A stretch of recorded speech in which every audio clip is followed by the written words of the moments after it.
Israeli military has claimed that Hezbollah leader Hassan Nasrallah has been killed in Beirut.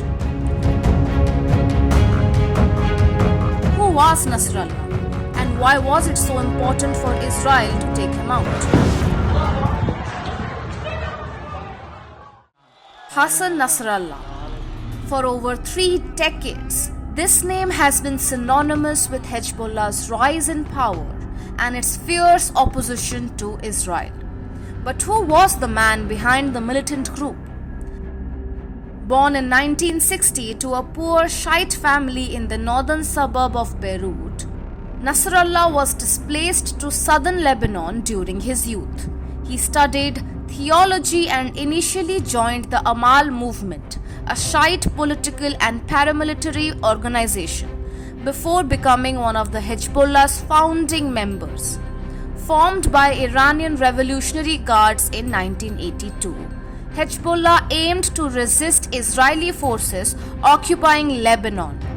Nasrallah's political and military acumen quickly set him apart, and in 1992, after the assassination of Hezbollah's previous leader, Sayyid Abbas Musawi, Nasrallah was chosen as its Secretary General. Under Nasrallah, Hezbollah grew into one of the most powerful paramilitary organizations in the Middle East, backed by Iran. It became a major force in Lebanon's political landscape while also expanding its military capabilities.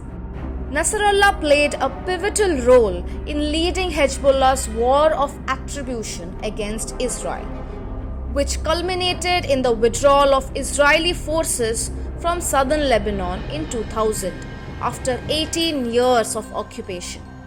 This victory turned Nasrallah into a hero for Lebanon's Shiite population and earned him an iconic status across the Arab world. Nasrallah's eldest son, Hadi, was killed in 1997 while fighting Israeli forces. This personal loss only reinforced his image as a leader willing to sacrifice everything for Hezbollah's cause. In 2006, Hezbollah fought Israel to bloody stalemate during a 34-day war, further cementing Nasrallah's reputation as a formidable military strategist and solidifying his position in the so-called Axis of Resistance, an alliance of Iranian-backed groups. Despite his popularity, Nasrallah's leadership also brought controversy. When the Syrian civil war erupted in 2011, Nasrallah's decision to intervene in favor of President Bashar al-Assad caused a significant backlash. Hezbollah fighters, once seen as liberators, were now viewed by many as oppressors.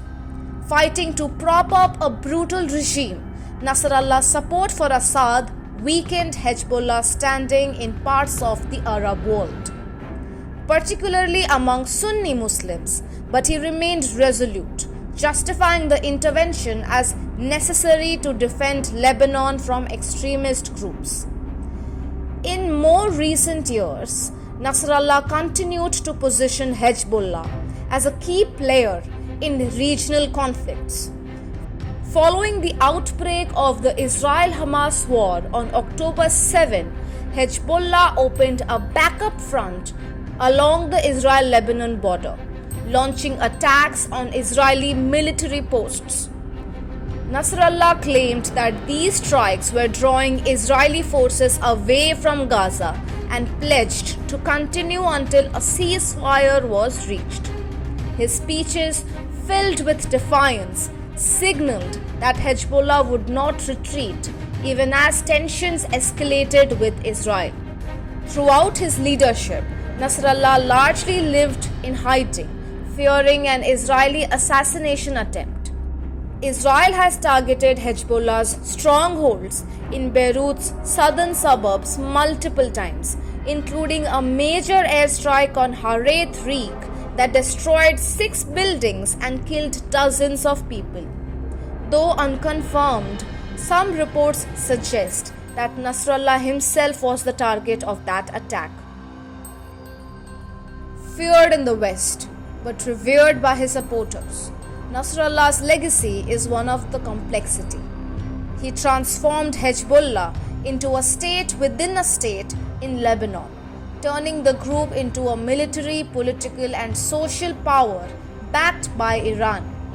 His leadership changed the course of Lebanon's modern history, placing Hezbollah at the center of the country's fraught relationship with Israel and cementing its role in the larger geopolitical struggle in the Middle East.